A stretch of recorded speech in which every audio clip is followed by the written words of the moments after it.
Hello and welcome back to another World of Warcraft Warlords of Draenor video. This time we're going to be covering a recent interview with the final boss podcast. It was a very good interview and it was with Zarhim and Celestalon. They're both pretty cool guys and they're sort of rolling around the place doing various different interviews with the Warlords of Draenor Alpha coming out kind of recently. Of course, we haven't got in yet. That'll probably happen this week or next week. But yeah, all in all, it's pretty interesting stuff. Now, I do know that some people may be worried that there's just going to be crossover between this and the previous Convert to Raid interview. I've actually just pruned out anything that does cross over too heavily, so hopefully this should all be at least new enough information. Now, first of all, what they did is they talked a little bit about their jobs. So what Zarhim does is he manages the content of the various different blogs that go up on Blizzard. So, you know, the Artcraft blogs, when they come up, Zarhim's probably, you know, that's passed through his desk. Same for the healing ones and that kind of thing. And then what he also does is he runs their Twitter, Facebook, YouTube, and that kind of thing. And actually, on that note, from what I've gathered on Twitter, the CMs actually pass the main World of Warcraft Twitter account between each other, following a weekly, well, a daily rotation within the week, which is kind of interesting. And then he also does a whole bunch of things on Twitter just himself. He helps out with marketing campaigns and that kind of thing, and then basically just distilling the actual feedback that people give him to the developers in a way that's perhaps a little bit less ragey. So that's what he does, and as for Celestalon, well, he's a technical game designer. That means that he is basically involved in systems and the core rules that define the game and the systems and that sort of thing. So it's a team of about 7 people, and they are essentially like a central sort of team in terms of rules and systems. Everyone kind of, basically every change that is anything to do with, say, a number, basically goes through them. That's what I've gathered at least. And he started at Blizzard back in Wrath of the Lich King during the whole armor penetration number fiasco. So that's all fun stuff. Now let's actually just start off this video here with a bit of it's not an announcement, but it's certainly very interesting. Celestalon actually said that the thing that he's looking forward to the most in the expansion is a low-level server-side change that is going to make quite a few elements of the game feel significantly more responsive. It's still sort of tentative, but he said that he's tried some versions of it and it feels fantastic. Now this is probably the sort of thing that will affect maybe the more complicated spells. I think it was Void Shift was one of the examples they were talking about, but basically the more complicated spells should feel a lot better if this change makes it into the live server, so that's definitely very interesting, and one of the hallmarks of World of Warcraft is just how damn responsive the game is in comparison to a lot of other MMOs I've played. It's very hard to beat how Warcraft feels, gotta say that. Alright, so let's move into the meat of the interview. So first of all, let's cover raids. Now the first raid is going to be Highmull. It's got 7 bosses in it, and it will be released 1 week after the expansion starts, with Mythic to follow the week after that. The reason for the 1 week delay for it coming out is because they didn't want to pressure people to, rush through the leveling up. They just kind of wanted to let people enjoy that. I think that's actually a nice way to do it. It also means that, after a week, everyone's leveled up, and then we can kind of watch the Race to World First unfold. I think that'll be kind of fun. Okay, so with that, next, the second raid that we're going to get is a Blackrock Foundry. This is massive. It's got 10 bosses, and it's got a layout of 3 wings, and each wing has got 3 bosses in it, and then there's the one final boss. You need to kill every wing in order to kill the final boss, which honestly sounds great. I think it's got more of I believe they said a Firelands. No, it was an ICC styled layout, and I think that's very nice, especially coming off the back of the hyperlinear Siege of Orgrimmar and Throne of Thunder. Then, they also said that there will be 3 world bosses in the first raid tier. There's one that's going to be there at the start, one will release with Blackrock Foundry, and then one is going to release at some point after that. And also there will be no special mythic-only bosses like, say, Sinestra or Raden. One interesting thing, though, is that Zarhim said that there may be some surprises in store. No idea what that is, but, Zarhim he's got to control the flow of information a little bit, they don't really want to steal the thunder out of some later on announcement, so perhaps there will be some sort of interesting boss popping up, or that kind of thing. Pretty interesting though, looking forward to it, and I guess they're probably going to do a Sinestra style boss for maybe the second raid tier, and I think that will have some lore implications for hopefully the Burning Legion coming in for the final raid tier. That's just, personal little theory I have going on, so that'll be cool.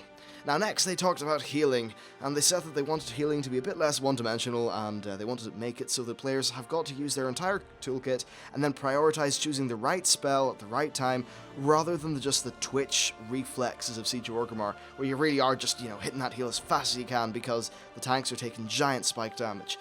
So that's pretty cool. And then another thing they want is for tank healing to become a little bit more prevalent. Since smart heals are no longer going to be just kind of like passively healing up the tank, as much anyway, healers are still going to have to focus on the tank a bit more, and I think that's actually good. I like that change. I might actually go back into healing, because it does sound like the gameplay is going to get a lot more interesting than I found it to be the last time I tried healing in Mist.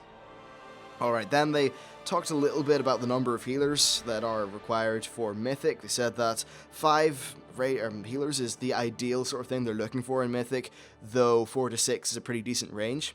And then also, they said that the encounter tuning would fail if, say, a fight requires 7+ healers, or perhaps only 1 to 3 healers. Now, it's funny, when you look back at Siege of Orgrimmar, and Garrosh 10 was actually solo healed. So maybe they would see that as a little bit of a failure in encounter design, in terms of how they balance the numbers and that kind of thing. Then also they said that player health is going to be doubled post item level squish, and this will accommodate for more time to heal when below 100% health. And what does that mean? Basically, player health is going to be a lot larger in comparison to what it is now, so there'll be more stuff there for healers to play around with. But don't worry, it'll still be just as hard. It's all relative, but because it's... You get what I mean. You've heard me talk about this quite a few times already, I'd imagine. So there's that. Then next, they said that tanks are actually going to have significantly more health than other raiders, and finally that incoming damage will be a little bit less bursty. Once again, with player health pools being a bit larger, with heals being less kind of ultra powerful and spammy, and where you can just get someone up to 100% health in 1 or 2 seconds, well, they don't need to make damage as bursty in order to challenge players. That was one of the major design problems that they had with Siege, and I suppose Throne of Thunder as well. Okay, so the next thing they talked about was garrisons, and it was actually described as being a slightly choose-your-own-adventure style thing, which sounds very interesting. And another cool thing is that the garrisons will actually be interwoven into the questing story of the expansion. I think that's really nice, actually, rather than just getting to endgame, doing like 5 or 6 quests, and then boom, Varian Rin appears and just magics a garrison out of nowhere. No, this is actually built up as you level and complete the story of Draenor. I think that's a really nice way to just tie it into the world, which is extremely important because it is a real place in the world. So that's definitely it's pretty good there. And then also they said that unlocking a building fully will provide different perks for various zones for your character. And that's rather interesting. We didn't have that information by the time that I did a Garrisons video earlier. In terms of specifics, I guess we still don't, but yeah, you get slight perks when you're in other zones. So if you can imagine, say, when you held Wintergrasp and you got a little bit of a perk for Wintergrasp, well, perhaps you'll have similar perks for the various zones in the game, which is quite nice, especially if you're going out and doing that more exploratory content that is modelled after the Timeless Isles, so that's nice. Then finally, they said that they're still internally debating how they're going to do garrisons in terms of like guild housing or anything like that, but right now they're just going to be restricted to your party. And I'm assuming that you can it'll probably just like zone you into perhaps the party leader's garrison. That's what I personally imagine, that would make sense. Then in terms of guilds, they said on the podcast they're a bit worried about, like, will it just become the officers club? Who will own it? Will it be the GM's palace? It's hard to know in terms of how they actually balance the gameplay systems in that regard.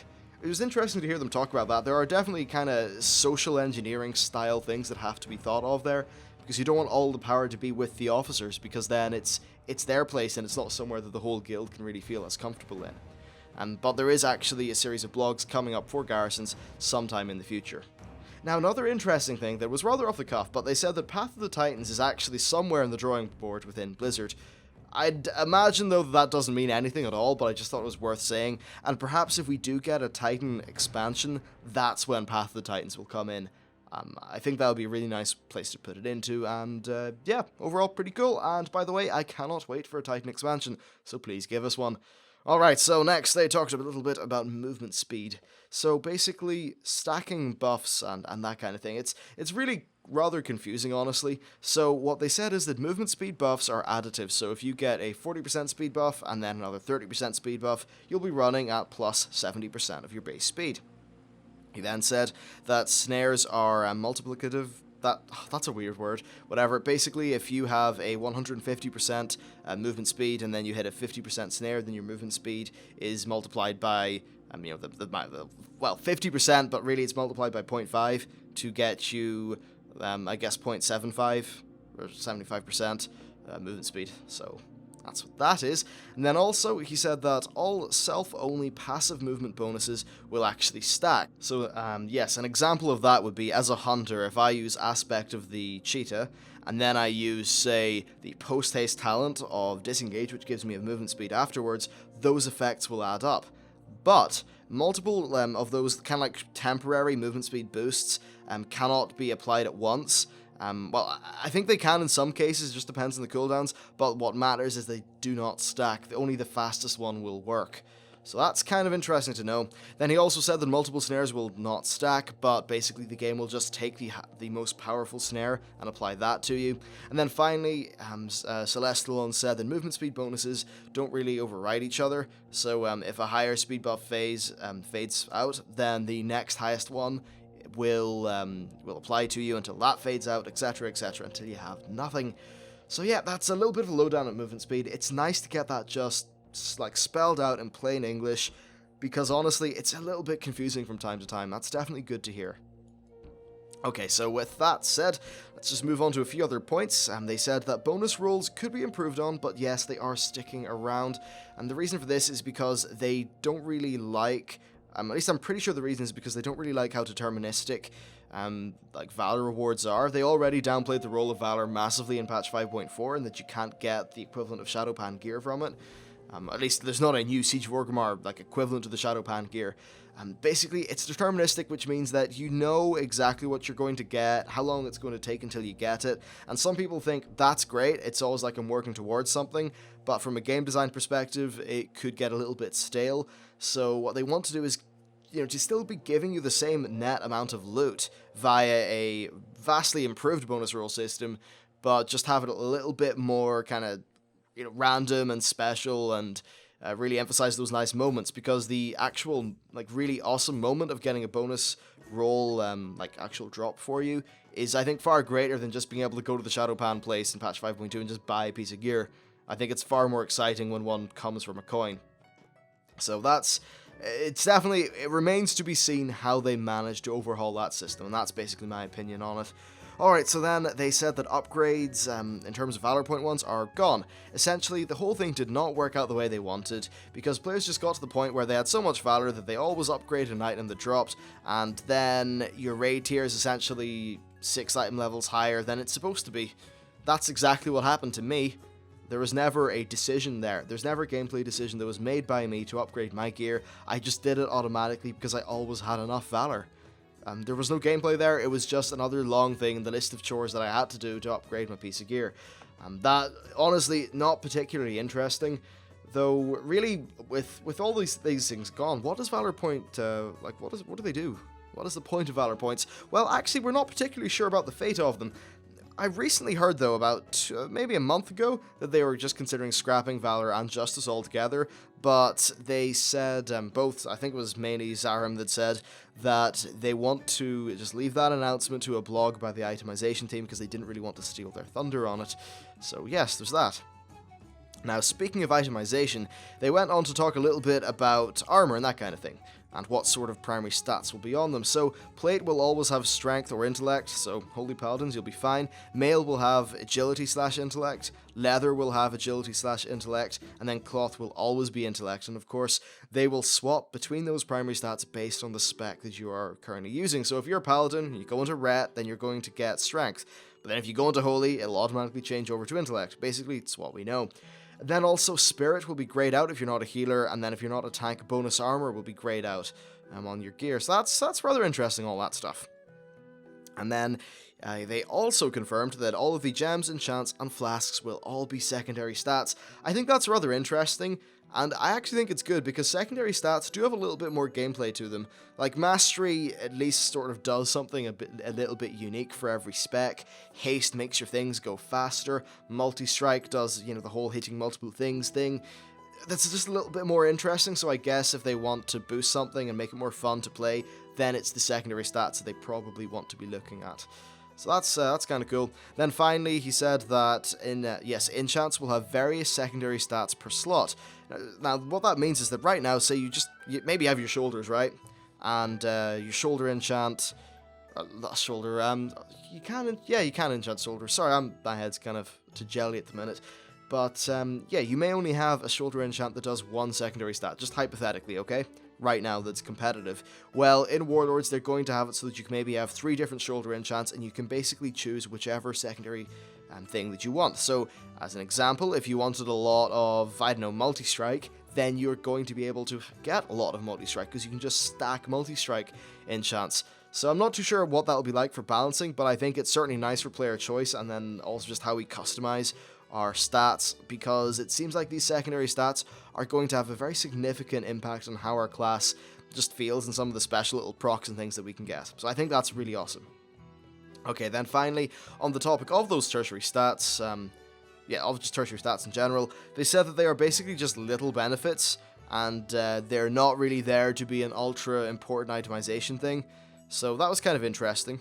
And then he said that next, the following tier's regular gear should still win over the previous tier's items that have good tertiary stat rolls. I think that's very important. That wiping of the slate is good, but I guess not a clean wipe. I mean, you're still using your old gear for at least a month or two into the new raid tier, but in general, I think that it's definitely good that tertiary stats are not that powerful. They should be a fun little bonus, not something that you really need to just sit there grinding out to get, and because they're apparently, so necessary. So that's definitely nice.